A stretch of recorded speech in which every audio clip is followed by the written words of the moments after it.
সুপ্রিয় অষ্টম শ্রেণীর শিক্ষার্থী বন্ধুরা, আশা করি তোমরা সকলেই ভালো আছো।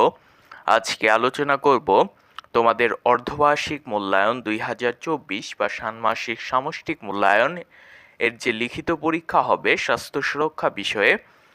স্বাস্থ্য সুরক্ষা বইয়ের দ্বিতীয় অধ্যায় অর্থাৎ নিরাপদ খাবার নিরাপদ জীবন, এই অধ্যায় থেকে কি ধরনের প্রশ্ন আসতে পারে বা হতে পারে তা নিয়ে আজকের ভিডিওতে আলোচনা করব। বিষয় স্বাস্থ্য সুরক্ষা, দ্বিতীয় অধ্যায় নিরাপদ খাবার নিরাপদ জীবন। 1. খাদ্য কিভাবে দূষিত হতে পারে। 2. খাদ্য নিরাপদ রাখতে কি করণীয়। 3. খাদ্য অপচয়ের ওপর একটি প্রতিবেদন তৈরি করো। 4. তোমার পরিবারে দৈনন্দিন খাবার নিরাপদ রাখতে তুমি কি করো। 5. নিরাপদ খাদ্যে নিরাপদ জীবনের ওপর একটি কমিক তৈরি করো। 6. খাদ্য দূষণ থেকে কি ধরনের স্বাস্থ্য সমস্যা তৈরি হতে পারে তা উল্লেখ করো এবং মুক্ত রাখতে তুমি কিভাবে ভূমিকা রাখতে পারো তা উল্লেখ করো। 7. স্বাস্থ্যকর খাবার রান্না করার উপায়গুলো বর্ণনা করো। 8.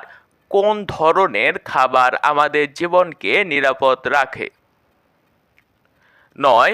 খাবার অনিরাপদ হয় এরকম কয়েকটি লক্ষণ উল্লেখ করো। 10. খাবার প্রস্তুতি এবং পরিবেশন সম্বন্ধে আলোচনা করো। 11.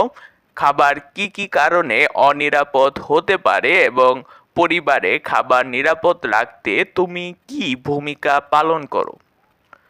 মূলত এরকম ভাবেই তোমাদের স্বাস্থ্য সুরক্ষা বিষয়ের দ্বিতীয় অধ্যায় থেকে লিখিত পরীক্ষার প্রশ্ন আসতে পারে। এখনো নিশ্চিত করে বলা যাচ্ছে না তোমাদের লিখিত পরীক্ষার প্রশ্ন এরকম হবে, তাই এটি একটি নমুনা প্রশ্নপত্র। আশা করছি তোমরা যদি এই প্রশ্নগুলো ভালোভাবে অনুশীলন করো তাহলে তোমরা খুব সহজে লিখিত পরীক্ষার প্রশ্নগুলো দিতে পারবে ইনশাল্লাহ। আল্লাহ হাফেজ।